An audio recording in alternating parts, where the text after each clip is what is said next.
Então, nesse momento eu vou pedir a vocês o seguinte, ó, papel e caneta na mão, assim como na aula passada nós fizemos isso. Vamos pegar papel e caneta na mão. E eu vou escrever e vou pedir que durante a minha escrita vocês façam a mesma coisa, tá? Pessoal da sala virtual, eu estou vendo aqui vocês com a mão levantada, eu vou baixar a mão de todo mundo, tá? Quando houver alguma dúvida, vocês levantam a mão e aí, depois que eu concluir a ideia, eu abro o microfone e falo com vocês, beleza? Então, o microfone ele é aberto sempre que alguém tem alguma dúvida. Beleza, então? Vamos nessa. Então, nesse momento eu vou desaparecer aqui, tá? Eu queria só que o pessoal do YouTube me desse um retorno em relação ao áudio. O áudio está bom? Vocês conseguem ouvir as pessoas? Porque o Daxon está reclamando que não consegue ouvir. O áudio está bom? Pessoal do YouTube, por favor, antes de começar a aula, me dá um retorno. O áudio está bom? Vocês conseguiram ouvir os coleguinhas aqui da sala virtual? Pessoal da sala virtual, temos que esperar uns 40 segundos, tá? Entre eu fazer a pergunta e o pessoal do YouTube responder. Isso é natural. Vocês aqui ouvem em tempo real, o pessoal do YouTube ouve atrasado. Galera do YouTube, Rafael, Federico, Ronald, Nelson, Ana Karina Faleta, Daxon Lacerda, pronto, Elias Ribeiro já me deu um feedback aqui. Sim, sim, sim, está ótimo, então posso mandar bala. Então, nesse momento eu desapareço daqui, tá? Peço a vocês que peguem papel e caneta e vamos comigo discutir os principais conceitos importantes. Em alguns momentos da aula eu vou abrir simulações do site FET Simulações em Física. Já tenho aqui no meu computador, mas eu vou abrir passo a passo para que depois vocês possam baixar essas simulações para o computador de vocês e utilizar como uma ferramenta de estudo, tá? Nosso objetivo então é que vocês utilizem isso como ferramenta de estudo. Deixa eu trazer o mouse para cá, teclado para cá, me posicionar aqui na minha base, no meu cockpit, tá? E com isso, a gente pode dar início à nossa aula. Cadê tem alguma coisa errada aqui que não está certa? Beleza. Sumiu o chat do YouTube. Apareceu de volta, beleza. Então, galera, aula de hoje, conteúdo física térmica. Importância no Enem, eu acho que pelo número de questões que eu mostrei para vocês ali, já deu para mostrar a importância e não vai precisar que eu fique discutindo isso aqui novamente. Então, muito importante no Enem, um dos conteúdos mais cobrados, praticamente toda a prova tem uma questão envolvendo os conceitos de termologia.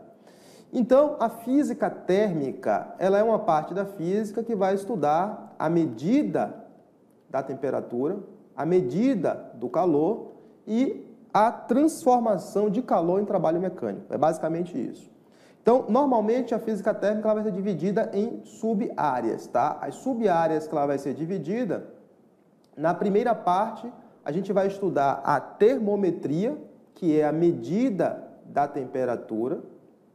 Na segunda parte, a gente vai estudar a calorimetria, que é a medida do calor. Aqui também já está incluindo as mudanças de fase e por aí vai, tá? Então, a calorimetria. Dentro de calorimetria, você pode incluir mudanças de fase ou pode colocar numa parte separada, aí fica a critério, tem livros que deixa junto, tem livros que separa, mudanças de fase, um tópico muito importante. E logo na sequência a gente discute gases e termodinâmica.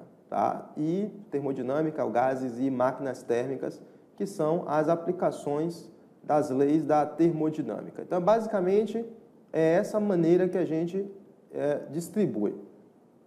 Aí eu vou colocar aqui a visão geral do que é a termometria, quais são as principais fórmulas da calorimetria, as principais mudanças de fase, como é que ela acontece, e como é que a gente discute em máquinas térmicas. A ideia é que vocês tenham uma visão geral da termometria de um modo geral, tá? Então, termometria vai fazer a medida da temperatura. É isso que nós vamos estudar aqui. Média não, medida. Medida da temperatura. Essa aula só vai fazer efeito para você se você estiver comigo copiando, beleza? Tá? Então, medida da temperatura. Na calorimetria, a gente vai estudar a medida do calor. Aí eu preciso diferenciar a temperatura de calor, tá? Aqui, em medida de temperatura do calor. Mudanças de fase. Quando você submete um corpo a uma troca de energia, isto pode implicar uma mudança de fase, que é uma desagregação do seu estado molecular. E aí, as fases das matérias são 4, né? O sólido, o líquido, o gasoso e o estado de plasma.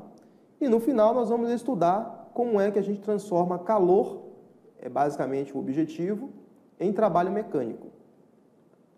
Que é quando você pega o sistema, coloca ele para aquecer e quer transformar isso em trabalho mecânico, que é uma das aplicações da termodinâmica. E tem o processo inverso, que é quando você quer resfriar um sistema, beleza? Bom, antes de sair escrevendo as fórmulas detalhadas de cada um desse aqui, que vai ser importante no nosso estudo de modo geral, a gente primeiro precisa diferenciar calor de temperatura. O que é temperatura? O que é calor?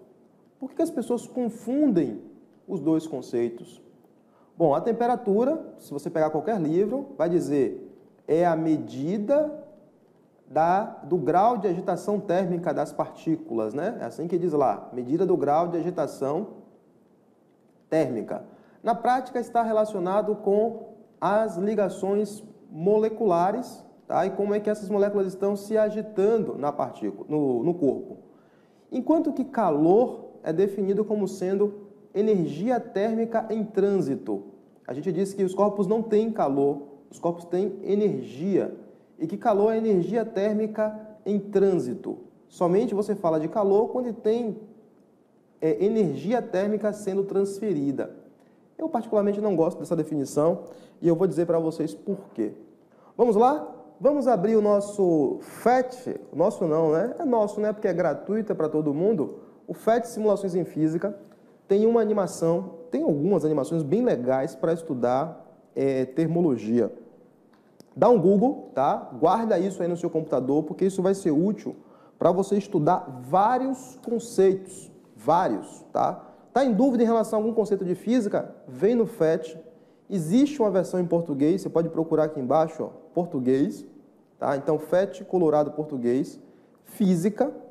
O ruim de você procurar em português é que, às vezes, você não encontra todas as animações em português, tá? Na versão em inglês, sempre sai primeiro e leva um tempo até ser traduzido. Por essa razão que, geralmente, eu sempre procuro em inglês. Mas, o básico existe em português. Vamos, então, aqui para calor e termodinâmica, que é o que nós estamos estudando.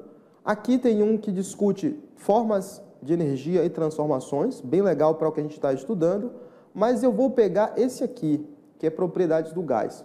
Esse aqui vai dizer para a gente, tá? Manda descarregar. Se você não tiver o Java instalado, ou se a sua versão do Java não estiver atualizada, você vai ter que atualizar a versão. E eu posso dizer para vocês que essa animação, ela funciona melhor do que você ler milhares de vezes o livro, tá? Muito melhor. Dá uma pausa aqui enquanto ele está abrindo. Toda vez que você for abrir não vai ter jeito, vai ter que esperar mesmo, ele vai ter, dependendo da velocidade da internet, pode ser mais ou menos, tá? Então, essa animação vai dizer para a gente o quê? Vai ensinar para a gente o que é temperatura. O que é temperatura? Bom, eu vou pegar aqui e vou bombear uma certa quantidade de gás. Pronto, coloquei gás aqui no recipiente. Ao colocar gás aqui no recipiente, este gás está submetido a uma certa pressão, ou ele acaba provocando uma pressão aqui no recipiente. Nesse caso, 0,68 atm. Eu posso colocar mais um pouquinho de gás, e à medida que eu coloco mais aqui, tá? É natural que a pressão então vá aumentando. Pronto, esse gás que está aqui, ele tem uma certa agitação térmica. Eu vou então aumentar a temperatura do sistema. Como? Eu vou adicionar energia térmica. Então eu vou aquecer, tá? Quando eu aqueço, o que é que acontece? Aumenta o grau de agitação térmica das moléculas, começam a ficar cada vez mais velozes. Então, se ela fica cada vez mais veloz, o que acontece com o termômetro? Aumenta a temperatura. Vou fornecer mais energia. A energia térmica que eu estou fornecendo é transformada em energia cinética pelas moléculas e elas começam a vibrar cada vez mais intensamente. E se fosse o contrário? Se ao invés de fornecer energia, eu retiro energia. Então, observe que agora tem um gelo aqui, ó. O gelo, então, está resfriando o sistema. E eu posso resfriar o meu sistema, né, até um limite. Não posso fazer isso indefinidamente. Então, já está ali, ó, a 50 Kelvin e baixando, baixando. E você começa a perceber que as moléculas começam a ficar cada vez mais lentas.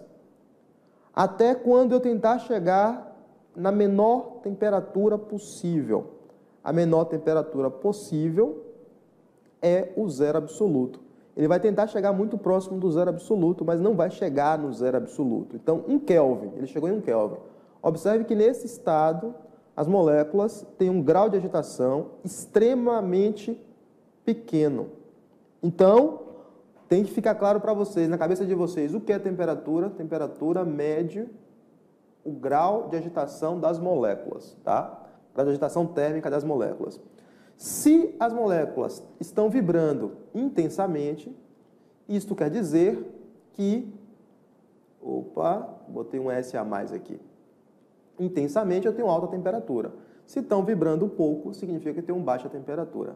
Isso não é a mesma coisa que calor? Não, não é a mesma coisa que calor. Calor é um processo de transferência de energia. E é um processo de transferência de energia quando você tem corpos com temperaturas diferentes. Como assim?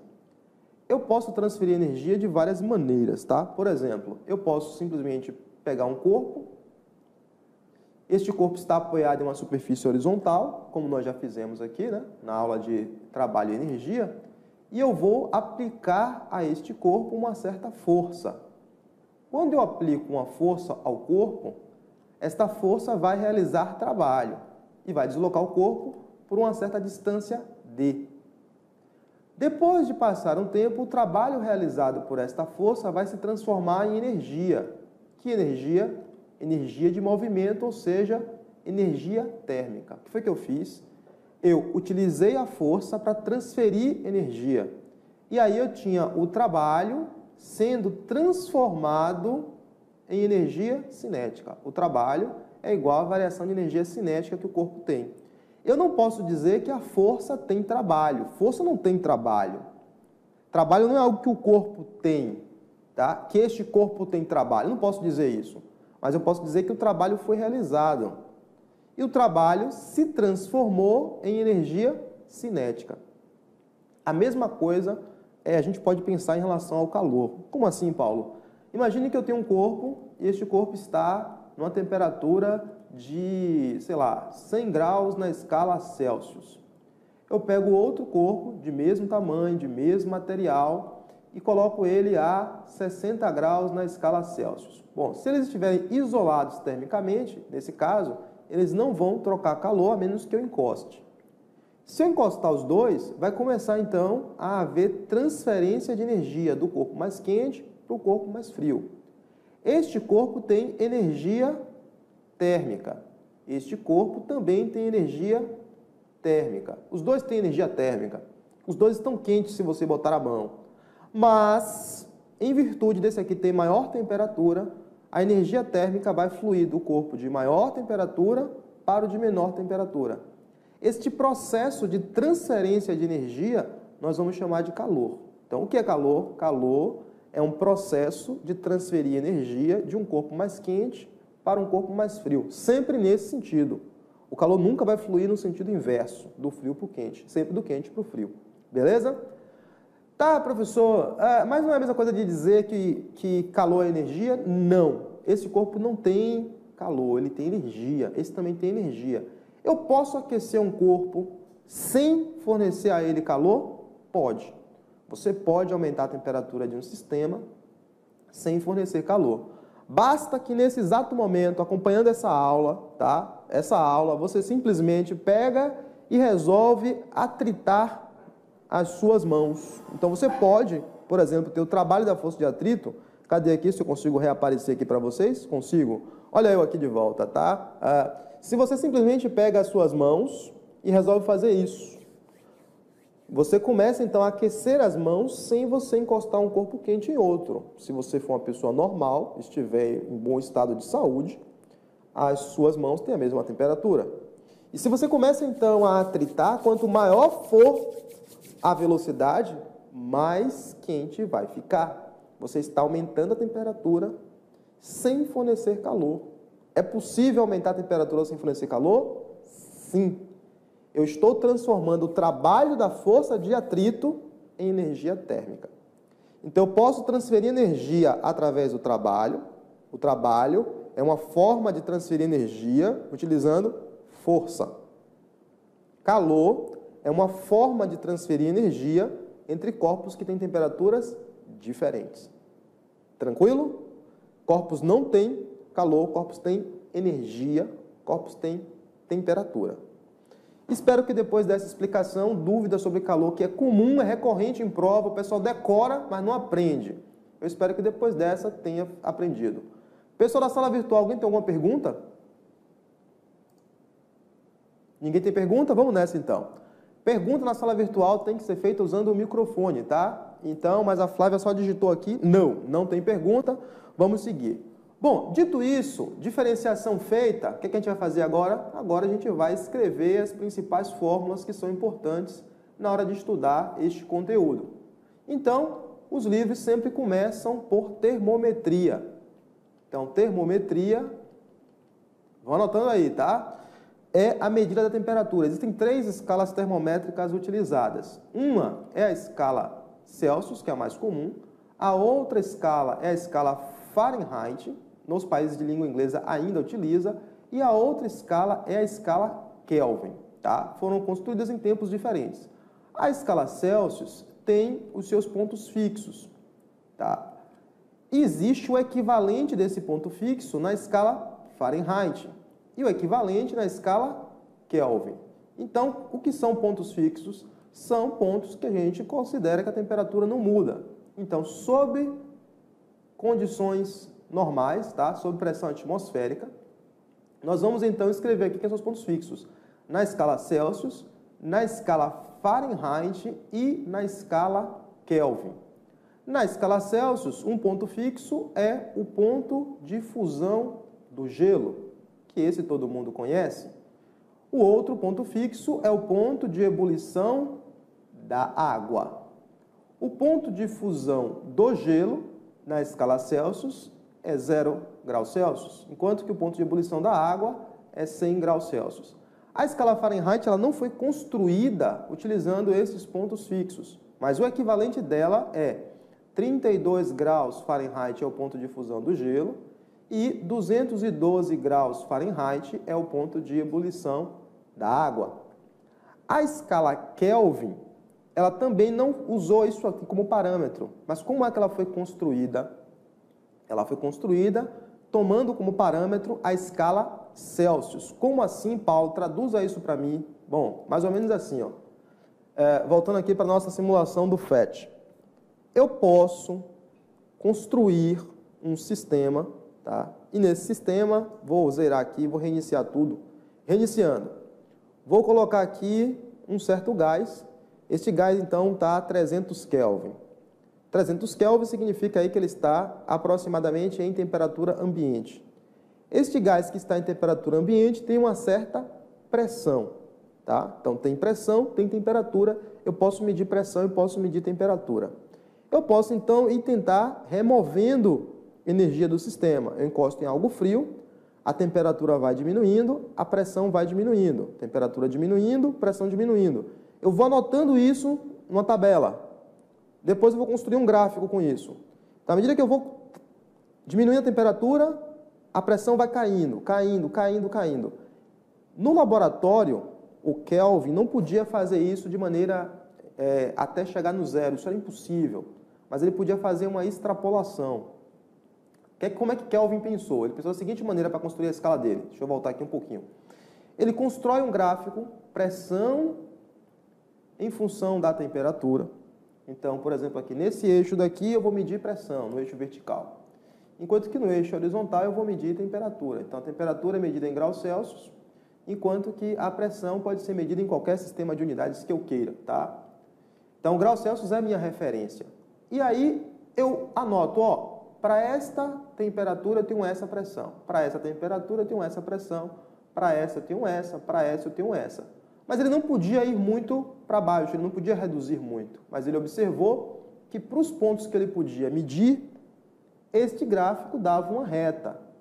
Os físicos esperam que toda vez que isso acontece, você espera que a reta continue nos pontos que você não pode medir. Nem sempre isso é verdadeiro, mas geralmente acontece. Então, como é que Kelvin interpretou? Ora, se eu for para cá, eu estou diminuindo a temperatura, diminuindo, até um ponto que eu vou chegar aqui. Neste ponto é o ponto que a pressão é zero. Pressão zero, como é que ele interpreta? Pressão zero significa eu não tenho mais moléculas batendo na parede do recipiente. Pressão significa que eu tenho moléculas batendo na parede do recipiente. Se não está mais batendo na parede do recipiente, a pressão é zero. Ele leu nesse gráfico e observou que esse valor era aproximadamente menos 273 graus na escala Celsius. Então, ele concluiu, este valor é o menor valor possível. Este valor é o que eu vou chamar de zero absoluto. O menor valor de temperatura possível é aquele valor no qual a pressão vai ser zero. Não posso ter menor do que isso. Não existe temperatura menor que essa. Então, se você vai então aqui e faz a comparação, tá? Então, o que seria o zero na escala Kelvin? O zero na escala Kelvin é um valor que está lá embaixo, bem lá embaixo. O zero na escala Kelvin, tem alguma coisa aberta no meu computador aqui, está chegando mensagem aqui na aula ao vivo. Eu tenho que fechar Facebook, fechar mais alguma coisa aqui, tem alguém falando comigo, fechei. Alguém no WhatsApp. WhatsApp Web. Então, na escala Kelvin, o menor valor, ou zero na escala Kelvin, vou botar a mesma cor aqui, o zero na escala Kelvin, ele é o chamado zero absoluto, que seria aquela temperatura na qual todas as moléculas do corpo estariam com energia cinética de translação igual a zero, tá? Elas estariam, tecnicamente falando, em repouso. Quando você compara isso com a escala Celsius, e foi essa a comparação feita, ele conclui que este zero absoluto, ele corresponde, na escala Celsius, a menos 273 graus Celsius. Na verdade, tem uma fração aqui ainda, 273,15, mas a gente quase nunca utiliza isso, tá? 273 graus na escala Celsius. E aí você constrói a escala Kelvin tomando essa referência, considerando que 1 grau na escala Celsius vai corresponder a 1 grau não, em Kelvin a gente não fala grau, a gente só fala Kelvin. 1 grau na escala Celsius vai corresponder a 1 Kelvin. Isso quer dizer que, se esse cara é zero e esse cara é menos 273, então aqui em cima tem que ser 273. Obrigatoriamente 273. Por que 273? Para que a correspondência, em termos de 1 grau na escala Celsius, corresponda a 1 Kelvin. Então, observe que esse tamanho daqui para aqui vai corresponder ao mesmo daqui para aqui. Aqui é 0, menos 273. Aqui é 0, 273. Consequentemente, se aqui é 273, aqui vai ser 373 Kelvin. Beleza? Então, observe que a variação que você obtém na escala Celsius é a mesma variação que você obtém na escala Kelvin. Já não é a mesma coisa quando você compara com a escala Fahrenheit. Quando você compara com a escala Fahrenheit, a situação já não fica deste jeito. Basta você comparar, ó, daqui para aqui, na escala Celsius, está variando 100. Beleza. Daqui para aqui, na escala Fahrenheit, está variando 180. É o mesmo tamanho, mas o tamanho é diferente aqui. As unidades são diferentes. Daqui para aqui, na escala Celsius, na escala Kelvin. Na escala Kelvin, vai ser também igual a 100. Então, aqui eu tenho 100 Kelvin de variação. Aqui eu tenho 100 graus Fahrenheit de variação. Aqui eu tenho 100 graus Celsius de variação. Por essa razão que muitos problemas de física que você considera variação de temperatura, você considera que a variação de temperatura na escala Celsius é igual à variação na escala Kelvin. E aí você não precisa fazer conversão quando envolve variação de temperatura. Nós temos uma mão levantada aqui, fechei a ideia. Leonardo Rodrigues. Fala, Leonardo. Leonardo? Leonardo levantou a mão, mas não falou nada, microfone fechado, toca o barco. Jonatas Carlos, por qual motivo naquele programa, se eu aumentar a pressão, a temperatura não aumenta? Se eu abrir o pote, a temperatura cai? Bom, se você abrir o pote, você simplesmente fez o sistema interagir com o meio, né? Você sai as moléculas, então a temperatura vai cair mesmo. Ele me pergunta se ele aumentar a pressão. Aí, Jonatas, depois eu tenho que olhar o que você está fazendo, porque eu não conseguiria dizer para você aqui agora sem testar. Como eu vou deixar a aula seguir, depois eu posso olhar isso que você está perguntando, tá? Depois na aula você comenta no rodapé e eu posso depois olhar o que está acontecendo. Então, se você quiser medir temperatura, tem uma fórmula para isso. Esta fórmula é temperatura na escala Celsius dividido por 5 é igual a temperatura na escala Fahrenheit menos 32 dividido por 9, que vai ser igual à temperatura na escala Kelvin menos 273 dividido por 5. E sempre que você for fazer a transformação, você vai pegar isso aí 2 a 2, né? Celsius e Fahrenheit, Fahrenheit e Kelvin, ou Kelvin e Celsius, tá? Então essa é a fórmula importante de transformação que você obtém por comparação simples, olhando aqui para o sistema de cima. Na aula completa eu faço a dedução dessa fórmula, beleza? Então esta é a maneira que eu tenho para medir temperatura. O que é temperatura e como é que eu meço temperatura. E calor? Bom, calor, na hora de você medir, é a calorimetria. Primeira coisa, calor é energia térmica em trânsito, ou melhor, é um processo de transferência de energia que vai de um corpo mais quente para o corpo mais frio. Na hora de medir calor, já que calor, eu gosto de definir assim, né? É forma de transferir energia.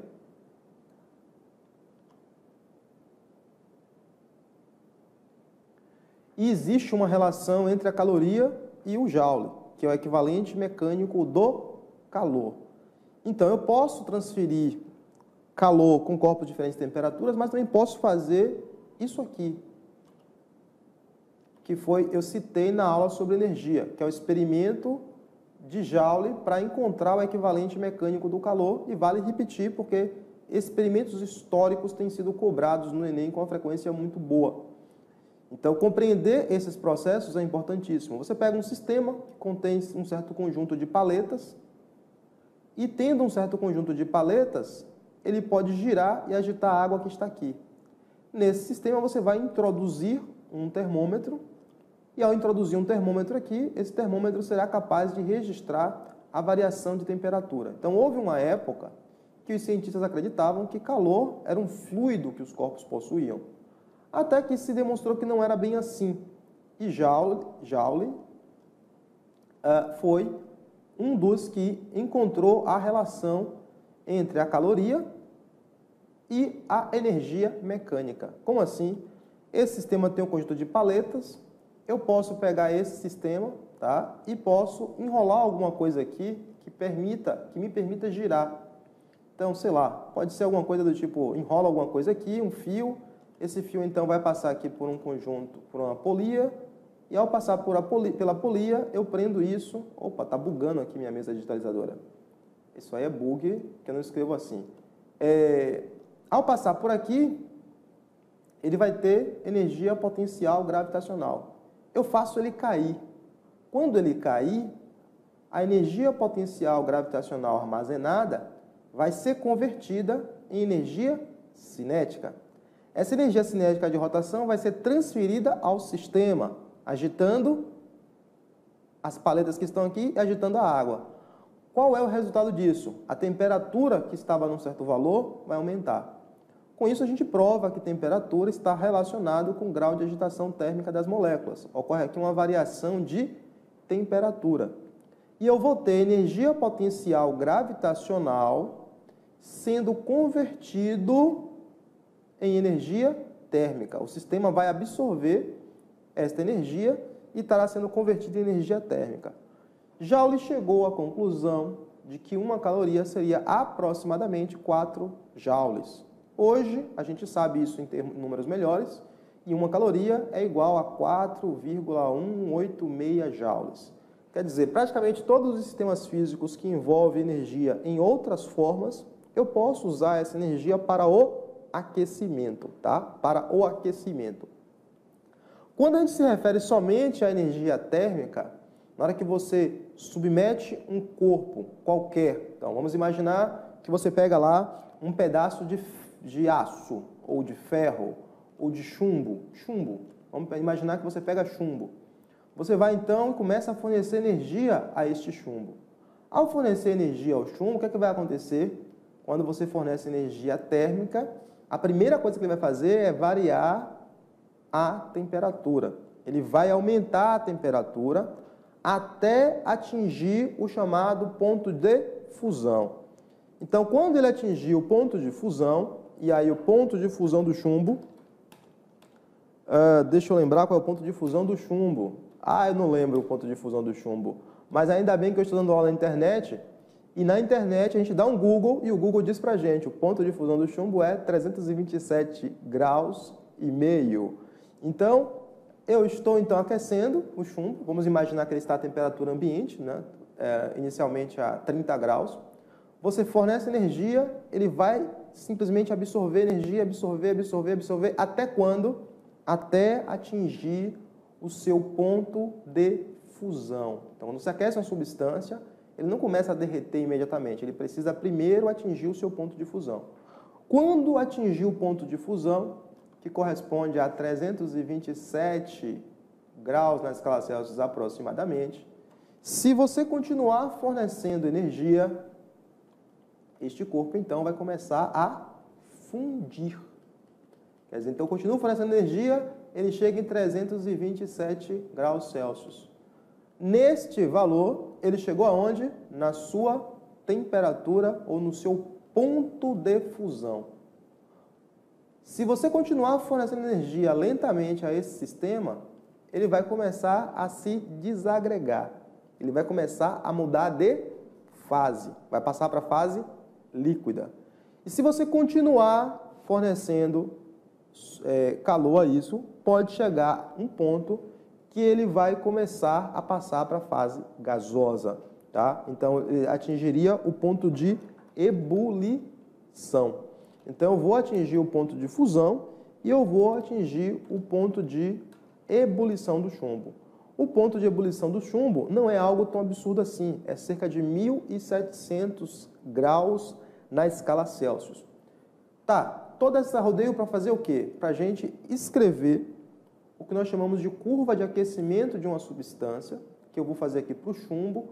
Normalmente os livros fazem isso para água. Eu escolhi trabalhar com alguma coisa que está fora do padrão que vocês conhecem. Então, por exemplo, o chumbo, se estiver na temperatura inicial de 30 graus, se você fornecer energia a ele, então 30 graus, vou dizer que é aqui mais ou menos, 30 graus na escala Celsius. Aqui temperatura, aqui quantidade de calor, tá? Estou fornecendo energia, o que acontece? Ele vai simplesmente aumentar a temperatura. Até quando? Até atingir o ponto de fusão. Quando atingir o ponto de fusão, ele vai receber energia e vai usar essa energia para quebrar as ligações moleculares que vai permitir ele mudar de estado físico. Para o chumbo, esse ponto corresponde a 327 graus aproximadamente. Se você continuar fornecendo energia depois do chumbo fundir completamente, ele vai começar a passar... Ele vai aquecer novamente, né? Ele vai aquecer até atingir o ponto de ebulição. O gráfico está fora de escala. O ponto de ebulição vai acontecer quando esta temperatura aqui corresponder a 1.750 graus na escala Celsius. Completamente fora de escala. Se você continuar fornecendo energia, ele volta a aquecer de novo depois que sofre fusão. Todas as substâncias têm uma curva de fusão muito parecida com essa. A água tem também, só que o ponto de fusão da água vai ser o 0 e o ponto de ebulição vai ser o 100. Mas todos os corpos têm a mesma coisa. O calor que é trocado nessa fase daqui, tá? Quando ele está variando a temperatura, observe que a temperatura aqui está mudando. Então, aqui a temperatura varia. Toda vez que a temperatura estiver variando, nós vamos dizer que o calor trocado é calor sensível. Toda vez que você olhar para o gráfico e ver deste jeito, observe que a temperatura não está mudando. A temperatura é constante. Quando estiver acontecendo, está acontecendo uma mudança de fase. O calor trocado é chamado de calor latente.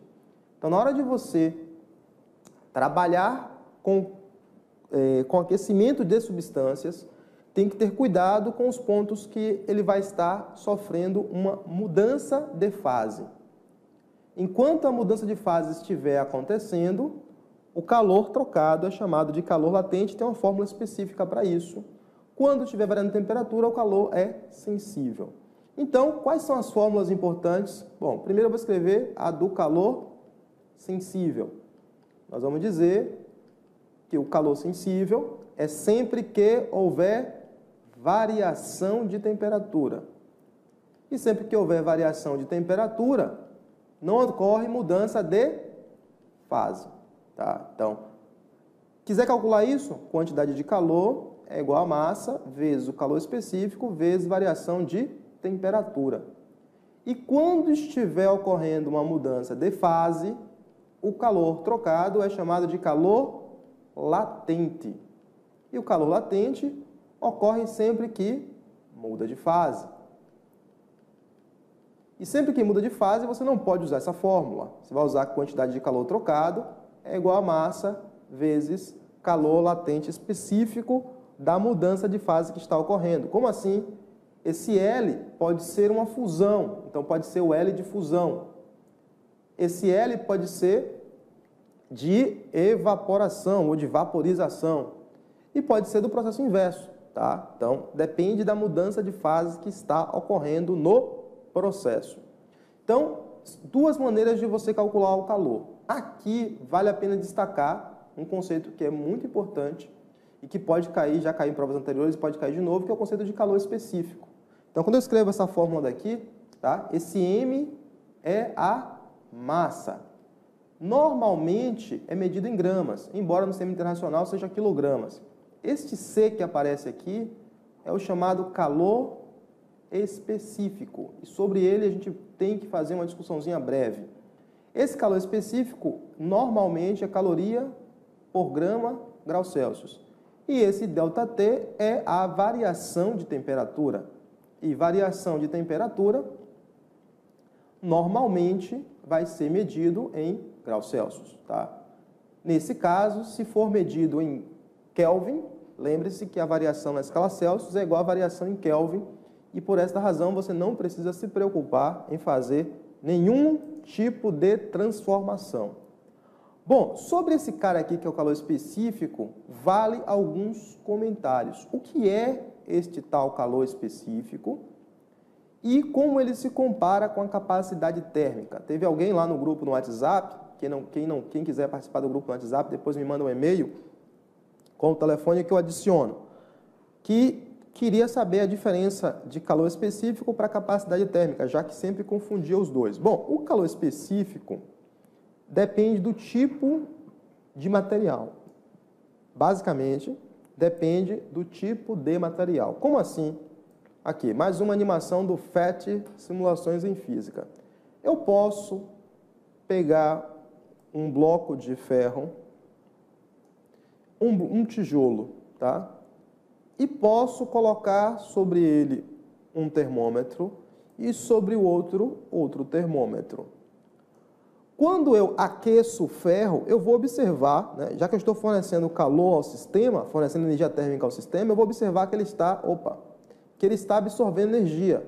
Então, deixa eu reiniciar de novo aqui, reiniciar tudo. Então, ferro, tijolo.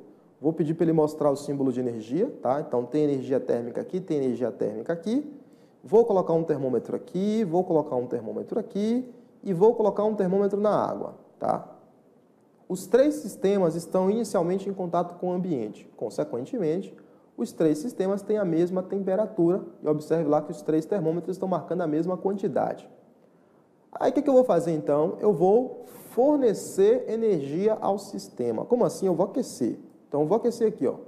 Quando eu aqueço, eu estou fornecendo energia ao ferro. Como o ferro está em contato com o ambiente, ele acaba também liberando energia para o ambiente, tá? Então a troca é uma troca contínua. O ferro não absorve energia e fica com ele. Ele também troca energia com o ambiente. Eu posso fazer a mesma coisa com o tijolo, tá? Aquecer o tijolo, ele começa também a absorver energia. E eu posso observar como é que esta variação de energia está acontecendo. Então, quando você pega materiais e compara, você vai chegar em uma tabela. Essa tabela vai mostrar para você como é que estas substâncias estão absorvendo energia. E aí você constrói uma tabela mostrando qual é a variação de temperatura para cada quantidade de energia que é absorvida. Então vamos dizer o seguinte, ó, o que é o calor específico? O calor específico vai ser a quantidade de calor que você precisa para aquecer 1 grama da substância de 1 grau Celsius. Eu vou tentar trazer uma tabela para cá. Ah, funcionou, ela aqui. Essa tabela é uma tabela bem interessante, porque vai ajudar a gente a compreender como é que funciona esse tal de calor específico. Por exemplo, a água é o nosso padrão, tá? O calor específico foi definido inicialmente para a água. Então, a água é o padrão. A água precisa de 1 caloria para aquecer 1 grama de 1 grau Celsius, beleza? Então, isso aqui é desse jeito porque é a definição de 1 caloria. 1 caloria é a energia que eu preciso para aquecer a água de 1 grau Celsius. O restante eu faço por comparação.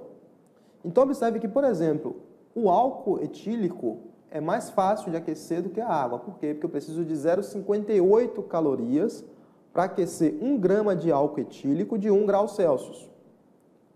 Observe que o fato de mudar de estado físico altera também o calor específico.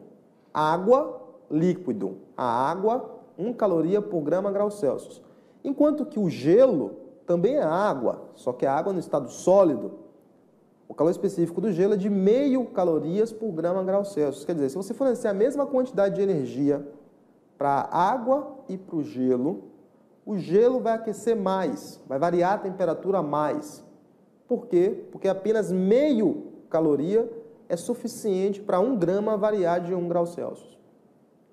Aqui aparecem 2 metais, né, interessantes que vai dar discussão, que é o chumbo e o ferro.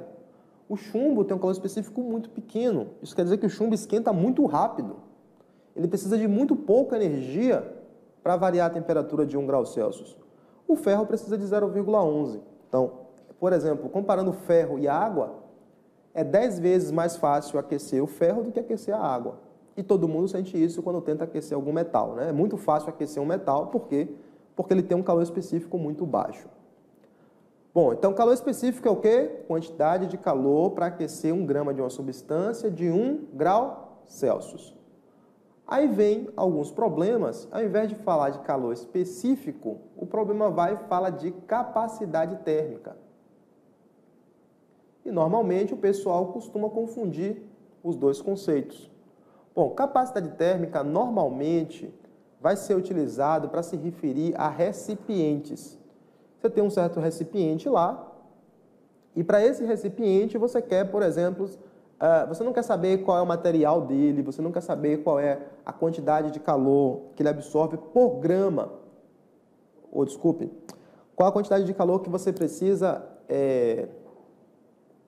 aquecer por grama de substância. Então, por exemplo, normalmente problemas que pedem capacidade térmica dá assim, considere um calorímetro. Então, calorímetro é um corpo, tá? Não necessariamente ele é homogêneo. E lá ele tem um material que é metálico, ele tem lá um material que pode ser um isopor também por dentro, pode ter muita coisa aí por dentro. E aí, o que é a capacidade térmica? É a energia que eu preciso para fazer o sistema variar a temperatura de 1 grau na escala Celsius. Matematicamente, eu posso definir as duas coisas. O calor específico é igual à quantidade de calor dividido pela massa dividido pela variação de temperatura, tá? ΔT aqui. Observe que essa expressão que eu escrevi aqui é a mesma expressão de cima, tá? Quantidade de calor é massa, calor específico, variação de temperatura. Então, se eu isolar o C, que é o calor específico, o M e o ΔT vai para a parte de baixo, tá? Então, vai para o denominador. Então, voltando aqui, nós temos, então, aquela expressão de cima reescrita para o calor específico. E eu posso encontrar uma expressão para a capacidade térmica. No caso da capacidade térmica, eu só quero saber qual é a quantidade de energia que eu preciso para fazer a temperatura variar de 1 grau Celsius. É só isso que eu preciso. Então, no caso da capacidade térmica, é quantidade de calor dividido por ΔT, temperatura. Eu não uso a quantidade de massa. Aí, no sistema comum de unidades, a gente vai estar medindo isso aqui em calorias por grama grau Celsius. Olha que a unidade sempre te diz a fórmula, tá? Normalmente diz quantidade de calor, cal, massa, gramas, temperatura, graus Celsius. E isso aqui é a capacidade térmica, que na unidade comum vai ser calorias por grau Celsius. Quando você olha para o problema que você não sabe a fórmula, olhe para a unidade, que normalmente pela unidade você conclui qual é a fórmula. No C eu botei esse tracinho aqui, porque esse tracinho está me dizendo que é C maiúsculo, tá? C minúsculo, calor específico, C maiúsculo, capacidade térmica. Então, calor específico eu uso para quê? Para substâncias conhecidas. Capacidade térmica eu uso para quê? Para corpos de um modo geral, que eu não necessariamente preciso conhecer qual é o tipo de material que ele está ali. Mas é um corpo delimitado, eu sei o tamanho dele e digo, ó, eu forneço 2 calorias para variar de 1 grau Celsius. Pronto, eu sei como é que a temperatura está variando para o calor que eu forneço para ele, tá bom? E dá para encontrar uma relação entre as duas, basta você comparar as duas expressões. Bom, com isso eu falei sobre termometria, calorimetria, a relação entre a caloria e o Joule no experimento do equivalente mecânico do calor. Falei sobre curva de aquecimento, calor sensível, calor latente, calor específico e capacidade térmica, tá? Beleza? Agora também cabe a gente aqui fazer uma discussão sobre, antes de passar para essa discussão, sobre as formas que o calor pode se propagar. Então, o calor pode se propagar, basicamente, de 3 maneiras. Normalmente, quando o estudante está lendo o livro, ele acaba achando que essas coisas são separadas, mas não é, tá? Então, eu estou medindo o calor, mas esse calor, para ir de um corpo a outro, ele tem que se propagar. Como é que eu propago o calor? Bom, a propagação do calor pode acontecer através de 3 maneiras diferentes, tá? Uma maneira é o processo de condução. Para haver condução, é preciso, é obrigatório que exista um certo meio material. Então, a condição necessária para haver condução tem que existir meio material, porque tem que existir contato. Eu vou explicar isso aqui. E na condução ocorre sem haver transporte de matéria. Então, normalmente, as moléculas não saem de um lugar para o outro, sem transporte de matéria. Paulo, me dê um exemplo de condução aí. Um exemplo mais fácil de todos é você pegar, por exemplo, uma barra, pode ser uma colher, uma barra metálica. Você, então, em uma das pontas da barra, você vai e aproxima esta ponta da chama de uma vela. Ou aproxima isso em algo quente, coloca dentro de um copo de café. Bom, esta região que está em contato com a chama recebe a energia térmica imediatamente. As moléculas que estão aqui vão aumentar o seu grau de agitação. Este aumentar o grau de agitação vai ser transferido para a molécula vizinha, que vai ser transferido para a molécula vizinha, que vai ser transferido para a molécula vizinha e tal. Como isso aqui está no estado sólido, não tem como as moléculas saírem de um lugar para o outro. O máximo que dá para as moléculas fazerem aqui é vibrarem, tá? Elas vão chacoalhar para lá e para cá, e a energia vai se propagar no sistema. Então, eu vou ter energia se propagando daqui para cá, tá? Energia térmica se propagando, indo da parte mais quente para a parte mais fria, portanto, eu posso dizer aí que está havendo uma propagação do calor, uma propagação da energia térmica, que seria o termo mais adequado, e não está havendo transporte de matéria. Por quê? Porque não existe uma molécula saindo de um ponto para outro, porque não é possível sair, ela não pode sair de um lugar para o outro. A outra maneira de propagar o calor é o processo de convecção. Para haver convecção, também precisa existir convecção. Para haver convecção, é obrigatório existir meio material. Sem meio material, sem convecção. Só que neste caso, a convecção vai ocorrer com transporte de matéria. Normalmente, a convecção vai acontecer de forma preponderante, nos fluidos, nos líquidos e nos gases. Então, é com transporte de matéria. Eu espero que a essa altura do campeonato, os senhores e as senhoritas continuem acompanhando comigo e anotando, Depois você volta aqui e pega o link dos simuladores que eu estou mostrando. Exemplo, tem vários exemplos. Eu vou dar um exemplo daqui a pouco, que são as brisas marítimas, que já caiu em prova do Enem. Por exemplo, o ar-condicionado. Normalmente, os condicionadores de ar são colocados na parte mais alta da residência. Normalmente, é isso que acontece. Tem alguns poucos casos de pessoas que vão instalar e parece que não conhecem física básica, que instalam na parte de baixo. Você chega aqui na parte mais alta e você coloca um condicionador de ar. O objetivo do condicionador de ar é, através do motor funcionando aqui, um sistema de refrigeração, ele vai então resfriar o ar e jogar o ar frio aqui dentro. Ora, o ar frio ele é um ar mais pesado, mais denso. O que é que vai acontecer com ele? Ele vai simplesmente, sendo mais pesado, ele vai descer. Então, o ar frio, ele desce. Enquanto que na parte de baixo vai estar com a temperatura mais alta. Temperatura mais alta, o ar está mais quente. O ar quente é menos denso e o ar quente vai subir. Observe que para haver convecção, eu preciso que exista ar na sala ou algum fluido que possa se movimentar. E esse movimento que eu desenhei aí, nós chamamos de correntes de convecção. Corrente de convecção é a movimentação de moléculas de um fluido ou de um líquido, transportando o calor de um lugar para o outro. Nesse caso, estou transportando o calor da parte de baixo, da parte mais quente para a parte de cima. E o condicionador de ar está fazendo a troca térmica entre a parte de dentro e a parte de fora. Ele está tirando o calor da parte de dentro e jogando na parte de fora. Então, ele está transferindo energia e logo mais eu vou explicar como funciona o refrigerador e você vai entender como é possível você retirar energia de um lugar que está mais frio e jogar no lugar que está mais quente. Porque é isso que o refrigerador vai fazer, que o condicionador de ar também vai fazer.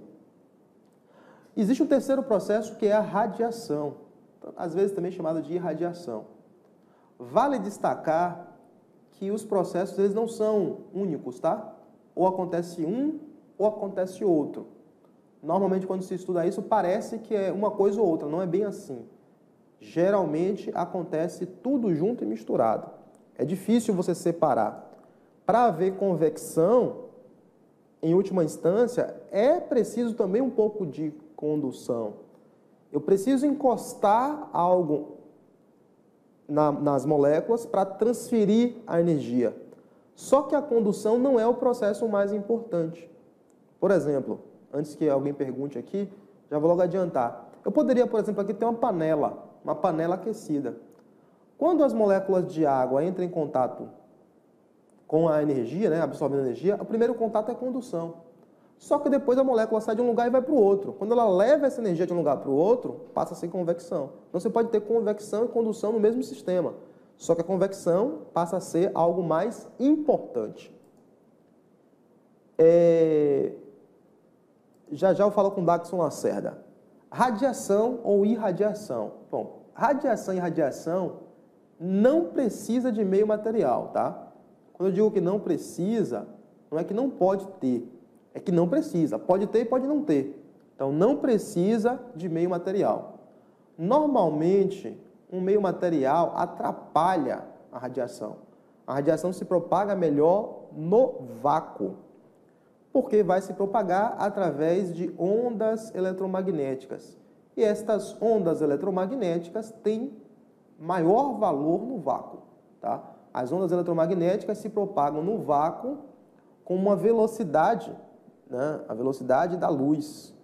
E essa velocidade da luz no vácuo é chamada de C, que é 10 elevado a oitava metros por segundo. Se você sair do vácuo e for para qualquer meio material, a velocidade da luz no meio vai ser menor do que a velocidade da luz no vácuo. Por essa razão que a radiação é um processo que, embora não precise de meio material, ele vai funcionar melhor, bem melhor, se não existir meio material, tá? Não, mas se tiver, ele funciona também. O que são essas tais ondas eletromagnéticas? O Enem já cobrou isso de várias formas. Eu vou mostrar para vocês aqui, o meu quadro virtual acabou, eu vou ter que chamar um quadro novo. Quadro novo, sobe, vamos lá. Se você pesquisar na internet aí, dá um Google, tá? E coloca nas suas anotações isso aqui. O que é isso aqui? Isso aqui é o espectro eletromagnético. O que é que esse espectro eletromagnético está me dizendo? Ele está me dizendo como é que varia, tá, o tipo de onda, tá, o seu comprimento e a sua natureza. Comprimento, frequência e natureza. Se você tiver uma partícula elétrica em repouso, essa partícula elétrica em repouso, ela vai produzir um campo elétrico. Se você pegar esta partícula elétrica e colocar ela em movimento, além de produzir um campo elétrico, ela também vai produzir um campo magnético. Então, você pega uma partícula, vou imaginar uma partícula positiva, tá? Mas o correto seria sempre pensar com partículas negativas, tá? O correto é sempre isso. Mas, não importa. Sendo partícula positiva ou negativa, você pega uma partícula carregada, coloca ela para oscilar. Ao colocar essa partícula para oscilar, significa balançando lá para cima e para baixo, ela vai produzir um campo elétrico variável no espaço. Esse campo elétrico variável no espaço vai produzir um campo magnético variável no espaço também, perpendicular ao campo elétrico. Desenhar isso aqui vai ser um processo difícil, porque isso seria desenhado no espaço e eu não tenho esta habilidade. Vocês têm que imaginar que isso aqui, tá, é perpendicular, não estão aí no mesmo plano que eu estou desenhando. É como se tivesse um em pé e o outro deitado aqui, formando um ângulo de 90 graus, tal como a parede faz com o chão, tá? Seria mais ou menos assim essa ideia. Então, você teria um campo magnético em um plano e o campo elétrico em outro plano. Isso aí, dependendo da frequência que você esteja oscilando, eu posso classificar. Ora, se a frequência estiver na faixa de 10 elevado a 4 Hz, a 10 elevado a 7, 10 elevado a 8 aproximadamente, nós vamos dizer que isso aí constitui ondas de rádio, tá? Se você passar um pouquinho, você vai ter aí micro-ondas e infravermelho. Então, de 10 elevado a 8 até 10 elevado a 10 aproximadamente, você vai ter aí micro-ondas.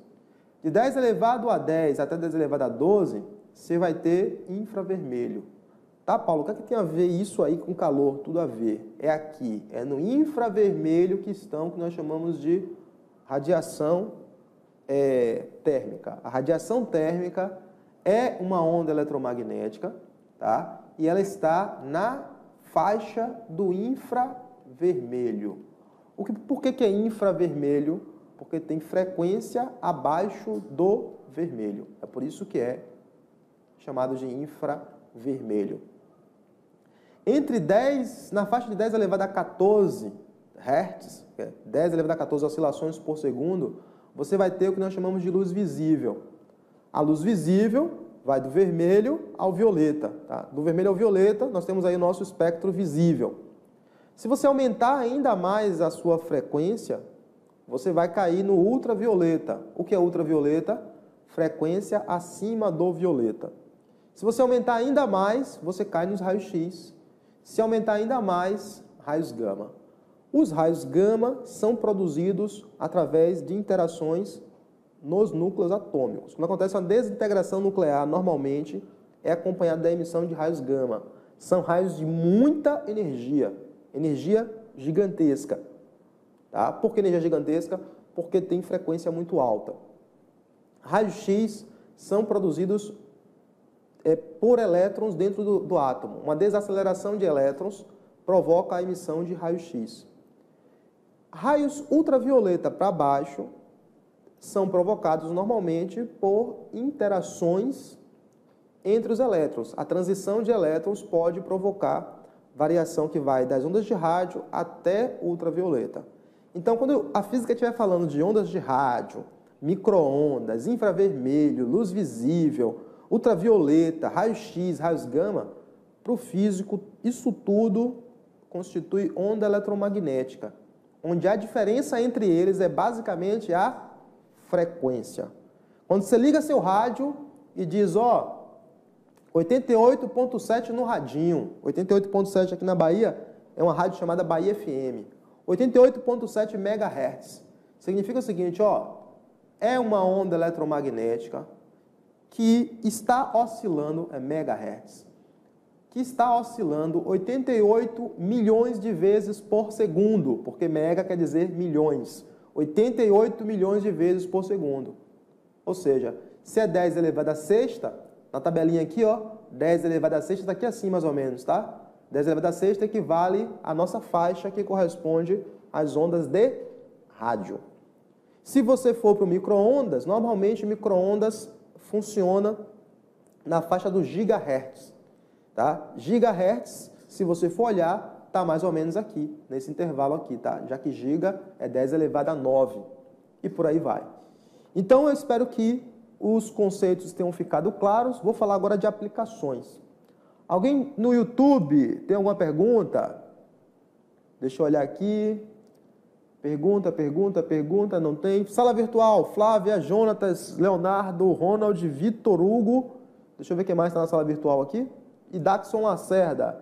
Tem perguntas? Se tiver perguntas e puder usar o microfone, eu e o pessoal do YouTube agradece bastante. Deixa eu ver aqui, YouTube. E aí, galera, perguntas? Como é que a aula tá? Daxon Lacerda, vamos lá. Perguntas, Daxon? Ajuda, Daxon. Eu queria saber se um caminho legal ele experimenta conversão, condução e... Daxon, eu vou pedir para você digitar, porque seu microfone está muito ruim. Vitor, enquanto o Daxon digita, o Vitor fala. Por favor, Vitor, dúvidas? Professor, é relevante a gente estudar o cálculo do fluxo de calor na condução para o Enem? Eu não diria irrelevante. O Enem pode surpreender. Então, pode ser que em algum problema lá o Enem vá cobrar de você que você saiba, memorize a equação que representa o fluxo de calor, também chamada equação de Fourier. Tá? Eu tenho uma aula mais completa que eu falo sobre isso. Como essa aula aqui acaba sendo uma aula muito rápida, eu acabo detalhando aquilo que é mais cobrado no Enem. Eu acho pouco provável que o Enem cobre de você, memorize essa fórmula. Se ele for cobrar de você algo do tipo, ele pode, vamos dizer assim, te dar a fórmula e pedir que você faça alguma interpretação. Mas eu acho que para o nível que o Enem tem sido cobrado, por exemplo, cobrar isso aqui de você, seria isso aqui que você está falando, né? Vitor? Isso, isso mesmo. Pronto. Essa equação daí, ela vai permitir calcular o fluxo de calor de um corpo mais quente para o frio através de uma barra ou através de alguma coisa espessa. Pode ser uma parede, pode ser o que for. Não é histórico do Enem cobrar do aluno esse tipo de coisa. Tá? Mas ele pode, por exemplo, te dar uma tabela de condutividade térmica para você fazer alguma interpretação. É muito mais a cara do Enem. Ele pode também te dar a fórmula ou te dar uma dica da fórmula para você chegar a alguma conclusão. É muito mais a cara do Enem. Você ficar gastando o seu tempo decorando esse tipo de fórmula, se você ainda não aprendeu na reta final, eu não acho vantajoso. Ok. Então tá bom. Obrigado, professor. Beleza, Vitor. Daxon fez uma pergunta, só que o microfone dele está ruim. Ele falou aqui o quê? O ferro aquecido pela luz solar durante o dia é condução de calor? Se for, é com transporte ou sem transporte de matéria? Depois ele pergunta, um ferro aquecido pela luz solar é que tipo de transmissão de calor? Bom, boa pergunta, Daxon. Quando você está, por exemplo, vamos lá, Sol, deixa eu ver se eu volto aqui para o YouTube. Aberto, foi. Bom, o Sol, ele emite radiação basicamente na faixa, em várias faixas na verdade, mas nós percebemos duas faixas muito mais fortes, que é a parte da luz visível e a parte do ultravioleta. Então, o Sol está lá propagando energia, e essa energia que ele propaga para a gente chega até nós através de ondas eletromagnéticas. Então, o Sol está nos irradiando o tempo todo. Essa radiação do Sol, se você pegar o espectro do Sol e analisar, a maior parte da radiação está entre luz visível e infravermelho. Mas nós sabemos também que o espectro do Sol também tem ultravioleta e também tem outras faixas de radiação. Eu diria que o Sol emite todas as faixas de radiação. Então, se a radiação do Sol está aquecendo alguma coisa, esse alguma coisa que ele está aquecendo é através de ondas eletromagnéticas. Então, o que quer que seja que o Sol esteja aquecendo, ele está aquecendo através de ondas eletromagnéticas. Então, ferro sendo aquecido, porque está sendo iluminado pela luz do Sol, respondendo a Daxon, está absorvendo essa energia através do processo, a transferência, né, de energia do Sol para o ferro, através do processo de radiação ou irradiação. Quando o ferro absorve esta energia, ele pode transferir essa energia para partes mais internas. Nesse caso, você vai dizer que a parte mais interna vai estar transferindo energia através do processo de condução.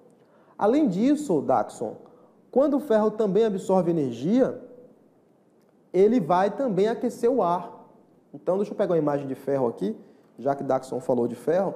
Então, você, por exemplo, pega um ferro, deixa eu pegar assim. Pegar essa imagem primeiro, uma mão da pessoa, essa foto foi de minha mão, na época que eu fiz a aula, eu peguei minha mão e usei como modelo, mão feia danada. Você pega o ferro, por exemplo, tá? Depois de ser aquecido lá pelo Sol, você vai e aproxima ele da mão. Bom, este ferro aquecido pode propagar o calor por condução, por convecção e por irradiação. Como assim pelos três? Se você encostar ele em algo, condução. Por convecção, sempre vai existir. Por quê?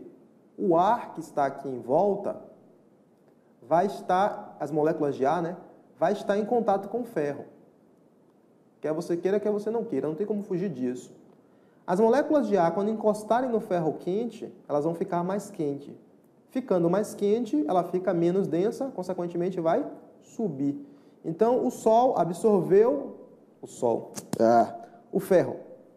O ferro absorveu a energia do Sol por irradiação, mas ele aquece as moléculas em volta e as moléculas sobem. Ao subir, as moléculas estão propagando calor por convecção. O ferro transfere para as moléculas por condução e as moléculas vão transferir a outras moléculas por convecção. Além disso, se você bota a mão embaixo do ferro, você sente que está quente. A mão do ferro embaixo, quente, não pode ser condução, porque não há contato. Para haver condução tem que haver contato. Não é convecção, porque convecção é quando as moléculas saem de um ponto e vão para outro. E pelo que nós sabemos, as moléculas aqui devem subir e não descer. Mas quando você aproxima a mão, você sente que está quente. Se você sente que está quente, é porque o calor que está vindo do ferro está chegando na sua mão e o processo responsável por isso é por radiação. Então, se você coloca a mão na parte de baixo do ferro e você sente lá, ó, está quente, antes de encostar, o fator preponderante é a radiação. Tá? Então, Daxon Lacerda Eu não sei se eu respondi claramente a sua pergunta, mas está respondido, ok? Então pode dar um feedback aqui no chat, já que o seu microfone está ruim. Jonatas Carlos está fazendo a seguinte pergunta: existe alguma relação com o comprimento de onda e a penetração na pele? Existe. Existe. Não é bem assim, mas existe, tá? Normalmente, as ondas que, no caso da pele falando, as ondas que têm frequência mais alta são aquelas que têm comprimento de onda muito curto. Então, por exemplo, a luz visível não penetra na pele. A luz ultravioleta tende a penetrar na pele e pode provocar o câncer. O raio-x consegue atravessar a sua pele e é barrado pelos ossos. A gente utiliza isso para fazer raio-x. Os raios gama, eles são altamente penetrantes. Eles conseguem penetrar na sua pele, conseguem penetrar nos seus ossos, conseguem penetrar no seu DNA e conseguem alterar o DNA. Então, voltando aqui para a imagem do espectro eletromagnético, a pergunta de Jonatas Carlos, que é a seguinte: existe relação com comprimento de onda e penetração na pele. Ultravioleta, raio-x e raios gama, nessa ordem, tá? Vai aumentando a frequência, vai diminuindo o comprimento de onda e eles vão ficando cada vez mais perigosos, porque eles ficam cada vez mais penetrantes, tá? Mas eu não posso afirmar assim diretamente, por quê? Porque assim, alguma pessoa vai dizer assim: então quer dizer que ondas de rádio não penetram a minha pele. Não é verdadeiro. Ondas de rádio ultrapassam a sua pele. Ele não te faz mal, mas ultrapassa. Micro-ondas não ultrapassaria a minha pele. Ultrapassa. Micro-ondas pode ser perigoso, depende, né, de como você está utilizando. Na hora de aquecer o alimento, ele pode rotacionar as moléculas de água e aquecer demais. Mas você pode usar também micro-ondas, uma faixa que não seja, vamos dizer assim, perigosa, que não provoque o aquecimento. Então, é bom ter cuidado de fazer essa relação imediata. Quanto maior a frequência e menor o comprimento de onda, mais penetrante. Então, se o comprimento de onda é grande, se a frequência é baixa, não penetra. Não é bem assim. Tá? Para você barrar ondas de rádio, por exemplo, a pele não é suficiente. Você tem que usar uma blindagem eletrostática, colocar algo metálico em volta, para o campo elétrico ser nulo no interior. Então, um pouco de cuidado com essa analogia, Jonatas Carlos. Eu espero que tenha ficado claro o meu bate-papo aqui. Ok, ele botou aqui show, tá? Jonatas Carlos está participando comigo aqui na sala virtual. Deixa eu ver no YouTube aqui como está o pessoal. No YouTube o pessoal está tranquilo, né? Nenhuma pergunta aqui. Deixa eu atualizar aqui. Beleza, então, galera. Vamos nessa. Vamos continuar a aula de hoje. Eu tinha muita coisa para falar, me estendi demais, porque eu não consigo ser rápido na minha explicação. Eu tento, mas eu não consigo. Bom, falei sobre os 3 processos de propagação de calor. Onde é que isso importa? Bom, por exemplo, peguei uma imagem aqui, mas eu vou usar o desenho. Você pode, por exemplo, brisas marítimas. Brisas marítimas é um processo fundamental para produzir sensação térmica boa, né? Você sabe que quando você está numa região que é muito afastada do mar, o dia é muito quente e a noite é muito fria.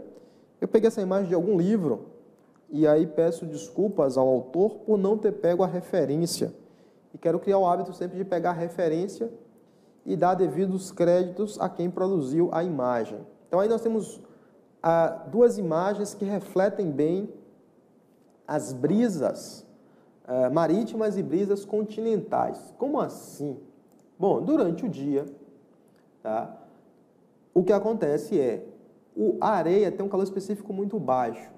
O calor específico da areia, eu não lembro agora exatamente, mas ele é da ordem de 0,3 calorias por grama grau Celsius. Acho que é um pouquinho menor que isso aqui, mas é aproximadamente este valor. 0,3 calorias por grama grau Celsius. O calor específico da água, ele é 1 caloria por grama grau Celsius. Quer dizer isso? Quer dizer que se você aquecer a areia e a água simultaneamente, A areia, por ter um calor específico mais baixo, vai aquecer mais depressa. Se eu fornecer 1 caloria para 1 grama de água, ela só vai aquecer de 1 grau Celsius. Se eu fornecer 1 caloria para a areia, ela vai aquecer praticamente 3 graus Celsius, tá? Mais de 3 graus Celsius. Então, se a relação for essa, que eu botei aqui, a areia vai aquecer 3 vezes mais rápido do que a água. Se a areia vai aquecer 3 vezes mais rápido do que a água, qual é a consequência disso? A consequência disso é que o ar que estiver sobre a região de terra vai ser um ar mais quente do que um ar que está sobre a região de água. Por quê? Porque aqui vai estar mais frio do que aqui, tá? Então, essa região aqui vai estar uma região quente e você sente isso, né? Você vai na praia, você sente. E aqui vai estar frio. O ar em contato com o solo vai aquecer, vai subir. Esse ar que sobe, deixa eu botar aqui embaixo esse calor específico, 0,3 calorias por grama grau Celsius, tá? Aqui. Este ar apagado aqui, para não achar que isso aqui é outra coisa. Cadê a borracha?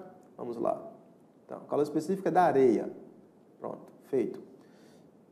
O ar quente sobe. Quando o ar quente sobe, nessa região aqui provoca uma região de baixa pressão. Consequentemente, o ar que está aqui, que está mais frio, ele vai ocupar essa região daqui. Ele vem para cá. O ar frio vem para cá.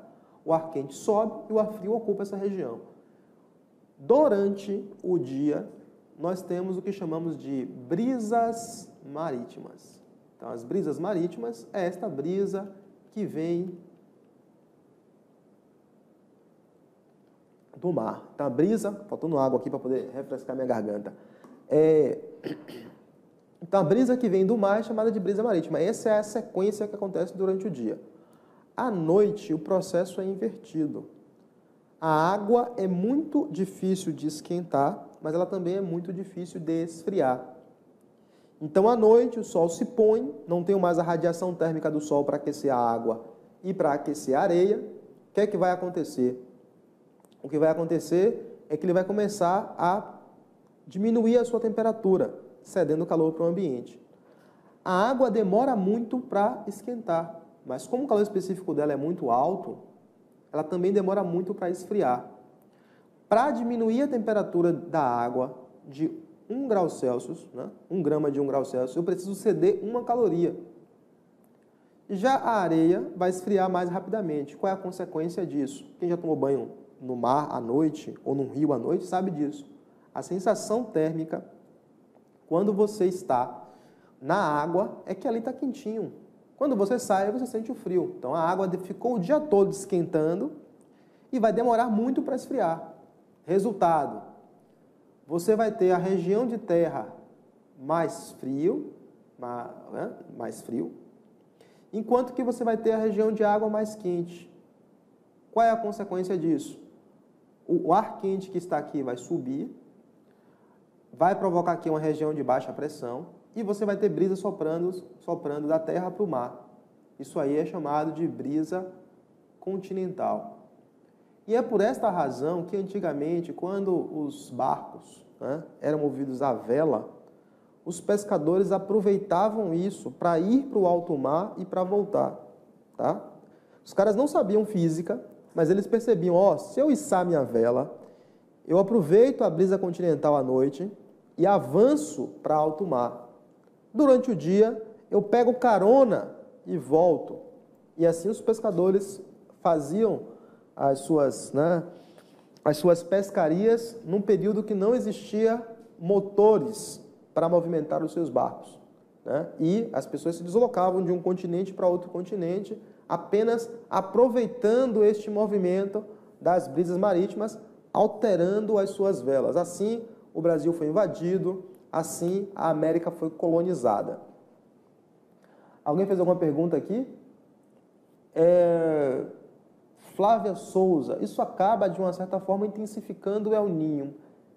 Eu não diria que intensificaria o El Niño, porque isso é um processo natural, isso acontece em qualquer lugar. independente de ter oceano e de não ter oceano. Isso acontece aqui em Feira de Santana, acontece em Euclides da Cunha. Acontece, por exemplo, Salvador é um lugar que durante o dia e durante a noite é muito agradável. Não é nem muito quente nem muito frio. Por quê? Porque existe o mar próximo para trocar energia e fazer com que dia e noite seja bastante equilibrado. Em região de deserto, região que não tem mar, não tem água, o que acontece?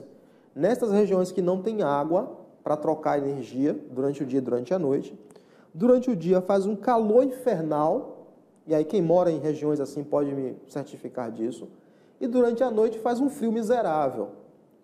Por quê? Porque quando esquenta bastante durante o dia, não tem de onde vir a brisa, que seria a brisa marítima para resfriar. Durante a noite, você não tem energia térmica armazenada em grande quantidade de água para poder permitir com que o frio avance para a região de mar e se dissipe. Então, fica frio ou fica quente. Então, deserto geralmente é assim. De dia, calor miserável, né? Calor infernal, e de noite um frio, etc. Estou xingando demais na aula hoje. Então, espero que esses conceitos aí tenham ficado bastante claro para vocês, tá? A aula segue, e agora, só para não me perder aqui na minha sequência, uma vez que eu falei sobre propagação de calor, tem aplicações, velho, aplicações tem demais, já caiu em provas do Enem, essa é uma aplicação que já caiu. Tem outra aplicação comum, que é a garrafa térmica. A garrafa térmica, ela é projetada com o seguinte objetivo.